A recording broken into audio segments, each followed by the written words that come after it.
Dean Erika James, welcome to In Conversation. Thank you, Lynn. I'm delighted to be here. It's been 3 years of COVID. Even CEOs are human. We are tired. Do we really need to prepare for a new crisis? You know, I get that question a lot, and I think I understand why people ask that question. But the answer is unfortunately yes, because history will tell us that time and again, another crisis is looming around the corner. And it's our inability or unwillingness to prepare for it that allows it to have a greater impact than it probably necessarily needs to have. Okay, so you say we need to be preparing for the next crisis. But the crises are enormously different. There's a big difference between a pandemic and, let's say, what's happened in India recently, where a report has been made on a big group like the Adani Group, and they've been criticized, and where the stock market roils and stock prices plummet. Stock prices falling, pandemic, that's very different. How is any company going to prepare for both? Right. Think of it as an exercise. That we all, at least our doctors tell us we're supposed to exercise. The reason is that we create muscle memory. We create a memory in our bodies and in our minds and in our behaviors that allow us to understand how to react and respond when something new happens. So even though we might be preparing for one particular type of crisis, or even though we may have just experienced one particular type of crisis, the fact that we may experience something very different in the future, if we have exercised our minds, our bodies, our behaviors, our culture within the organization, then we are more likely to be able to navigate the next thing, even if it's not something specific that we were anticipating. Okay, so I'm the CEO, I've set up my crisis management committee. Wonderful, I've done it. I've done what you said, Professor, marvelous, we're done. No, not quite. I wish it were that easy, but actually what we need is to ensure that everyone in our organization is thinking about and able to communicate what they're seeing at their level in the organization. Oftentimes crises are happening in places that are blind. The CEO or the senior executives might be blind to some of the issues that they're facing. So it's important to be very intentional about reaching out to people at different levels, in different business units. If you're a global or multinational organization, reaching out and talking to people at different geographic regions, because that's where you're going to get information. And it's not just from a very narrow group of senior executives with whom you generally spend most of your time anyway. Okay, so cooking it down to what are the top 3 things that if I was a CEO, I have to do? So I think number 1 is to identify the vulnerabilities. If you live in particular regions that are susceptible to weather events and you have a plant or a facility that could be damaged, obviously that's something you need to be preparing for. But there are also other types of events that we might not necessarily know to prepare for. And we have to go through the exercise of asking what if questions. We have to think about the hypotheticals. Number 2 is identify the people in your organization who are best capable of providing the information that you will need. And then number 3, I think, is making sure that we're able to navigate and pivot very quickly. And that means, do we have a culture of managing and responding to change? If in non-crisis times we find that our workforce is unable to manage and navigate change, then rest assured that they're not going to be prepared or ready to navigate change in the time of crisis. But what about the small company? They're the dominant size in Asia. In fact, the company that only has under 50, sometimes only 10 employees, who am I going to allocate to do all these things you've just talked about? In smaller companies, a mom and pop shop, for example, you don't have those same resources, but you still have 1 or 2 people, or you might have advisors, or you might have people outside of your organization. You might have peers that work in similar types of businesses as you. Forming a network that will allow you to identify some of the challenges that your business or that your industry, regardless of size, is susceptible to. Oftentimes we see a peer or a competitor experience a crisis and we think, whew, I'm so glad that wasn't me, right? And we assume that that will never happen to us. And we don't take the time to really think about and learn from what you observed from someone else's crisis. But when we take the time to do that, then we're building in a capability, even in small organizations, to say that went really well for them or this didn't go really well for them. So let's make sure that we either mirror what they've done or we ensure that we don't do what they've done. One of the examples that you have in your book was you were talking about how people handled the COVID crisis, and there was an example out of the UK, a company that did nightclubs and F&B, and where they had laid off a lot of their people, in fact, very early on in the whole crisis, saying to them, you need to find another job. Right. Now, they got a lot of very bad press for that. But ironically, was that not the right thing to do? Yes, it actually was very sage advice. And what that was telling the workforce, that the CEO recognized something that was pending, created a plan, and provided advice to the workforce. The alternative would have been keep them employed until it was too late, and then you lay them off suddenly where they don't have the options to seek additional employment. And it's very difficult because sometimes those drastic decisions means that you're adversely affecting the well-being or welfare of people. And these are people that you've worked with, people that you've lived with, people that you've known. You know their families, you know how they operate in the communities. And that's hard. But that's what being a leader is, having to make those very difficult decisions.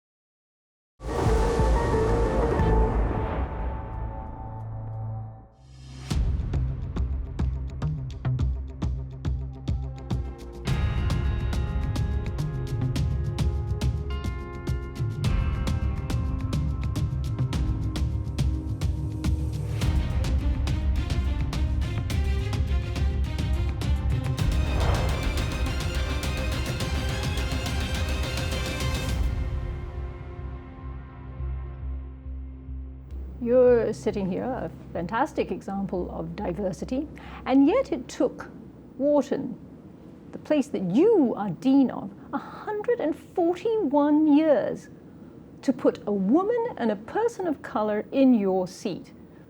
That's a long time, 141 years, and you can't say that it sounds terribly nimble. Yes, it is a very long time.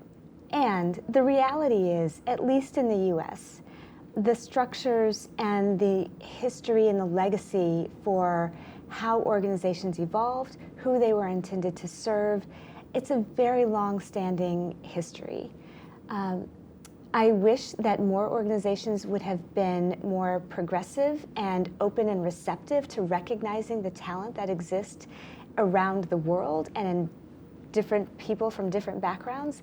But the reality is we weren't there and we weren't ready. The point from now on is we have made this decision. We've tried something new. And the question is, are we going to continue to recognize the opportunities that exist and the talent that exists in the workforce? I fundamentally believe that until we're ensuring that we are leveraging all of the talent that exists, we can never be a competitive business school. We will never be a competitive organization. We will never be a competitive society. I also think it's very reflective of where we are in the world. We are a much more diverse community and a much more diverse and global world. And so I think we will start to see much more diversity in leadership positions going forward. A lot of the arguments that people make is because they say that diversity is better for the bottom line. There are numerous studies that show that having women on your board, in fact, having a woman as your CEO, is really good for the bottom line. But what if the people who own these companies don't care about the bottom line that much, in the sense that they would rather have a comfortable old boys club, possibly an old boys white, or in our part of the world, whatever color is dominant in your country. Yeah, unfortunately, those kinds of organizations and people who hold those beliefs exist in the world. I think that they are an increasing minority of people. The reality also is that those organizations will not sustain themselves going forward. The population of people that is homogeneous to what that organization was originally, how it was originally founded, is shrinking. The white male population in the United States, as one example, is decreasing in number. And so if that's all we're willing to bring into our organization, then we will have fewer and fewer opportunities to identify and select and maintain top talent. So companies make those decisions at their own peril. I will share with you the other thing. What I'm observing in our student population at the Wharton School is that this generation of young people wants to be a part of an environment or a community or an organization that is much more diverse. And they are choosing not to go into those organizations that demonstrate a preference for homogeneity. You've also talked about being the only, in other words, you were perhaps the only woman, sometimes the only person of color in your entire faculty. Mm-hmm. And that brings a special scrutiny. Yes. People look at you more. Is that saying that if you had been a white man, you wouldn't have had that much critical viewing of every single thing that you were doing? Absolutely. Yes. So the white guy has it easier, at least in the United States? I'm sure that they wouldn't say that. But what the research will tell you, in my own anecdotal experience, is that when you are different from the majority, and it doesn't matter in what distinction, right? When you are the anomaly, people find that very curious. And it's not curious in a good way or curious in a bad way. They're just curious, which means their attention is going to be drawn to you, which means the good things that you do will be noticed and perhaps extra rewarded because people don't expect that from you. But the bad things, the mistakes that you do, that you make, will also be much more visible and might be associated with a particular stereotype of the group that you represent.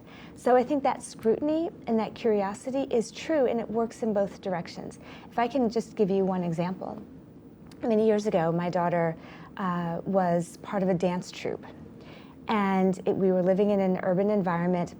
Most of the dance team were young black kids. When we showed up for the recital, there was one student, one young boy, white hair, blonde hair, white skin, blue eyes, amidst a sea of black dancers. And I was so mesmerized by this child, wanting to see, does he really know how to dance?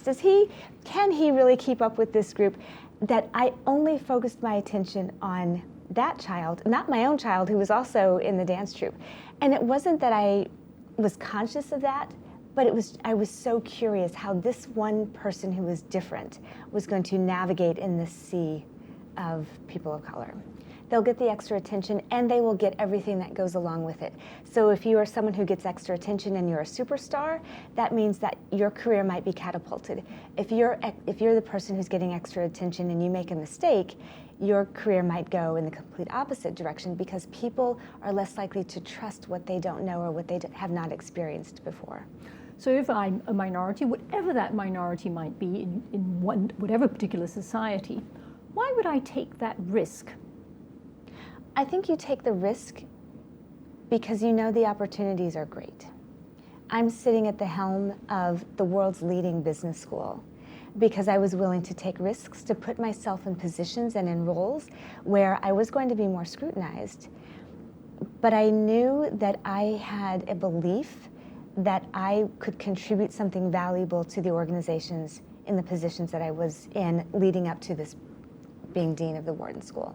And I think people have to have that level of confidence and build the network around them to support them in making the decisions that will be perceived as risky and that are much more challenging and difficult than what other people might experience. What do you say to other young women or men who say to you, oh, I don't think I want to do that. I've never done it before.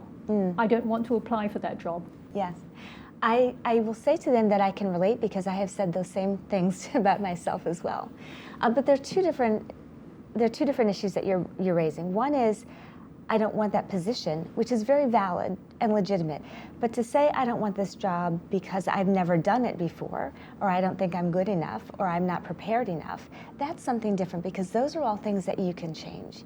You can gain the experience. You can build the network of support that you need to allow you to be successful in the organization. I encourage them to identify, look at the track record you've already demonstrated, it's been a track record of success, or you wouldn't be positioned for this next level.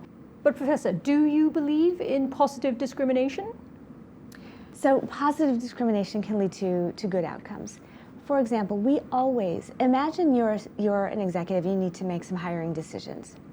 And imagine there's no diversity in your talent pool, but you have to choose between 4 Asian men, all in their mid-30s, all with prestigious academic backgrounds.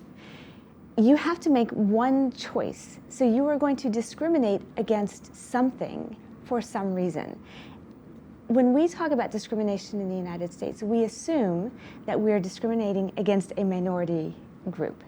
But we also have to recognize that even when there are no differences in the marketplace or no differences in the talent pool, we still have to discriminate against something. So I want to broaden how we think about and use the term discrimination, and I think we actually need to find a better term for it because it is so heavily weighted toward the negativity.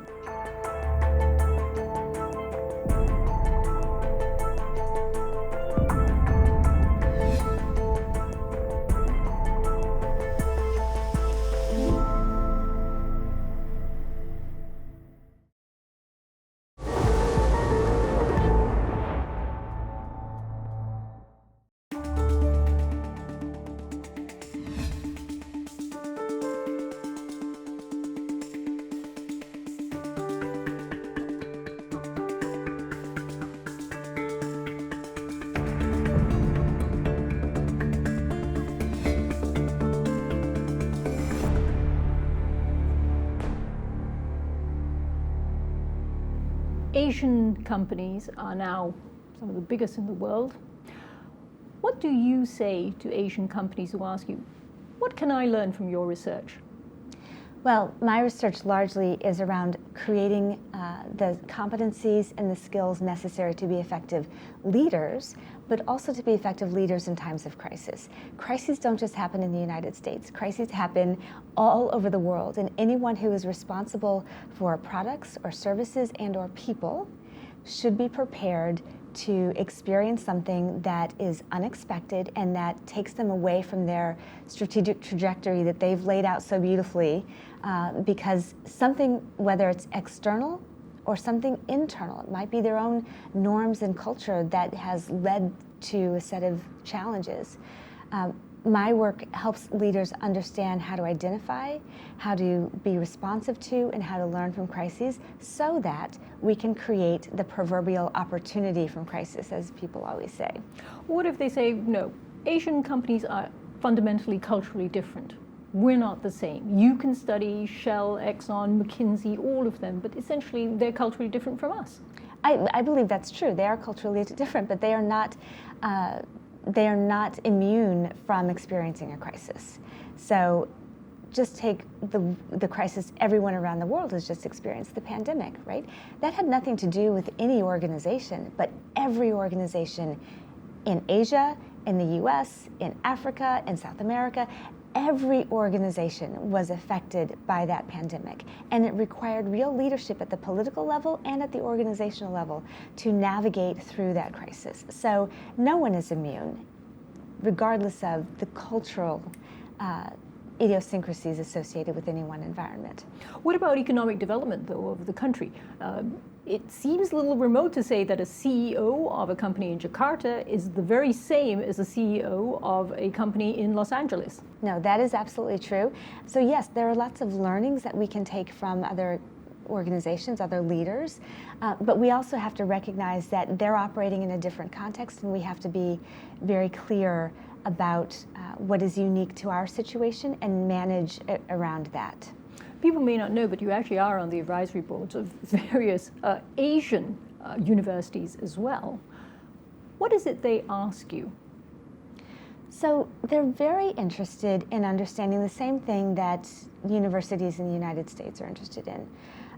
How do we ready the next generation for the kind of work and the opportunities that exist, particularly as two things are happening. One, we are becoming increasingly global and integrated, and we are becoming increasingly diverse as a community.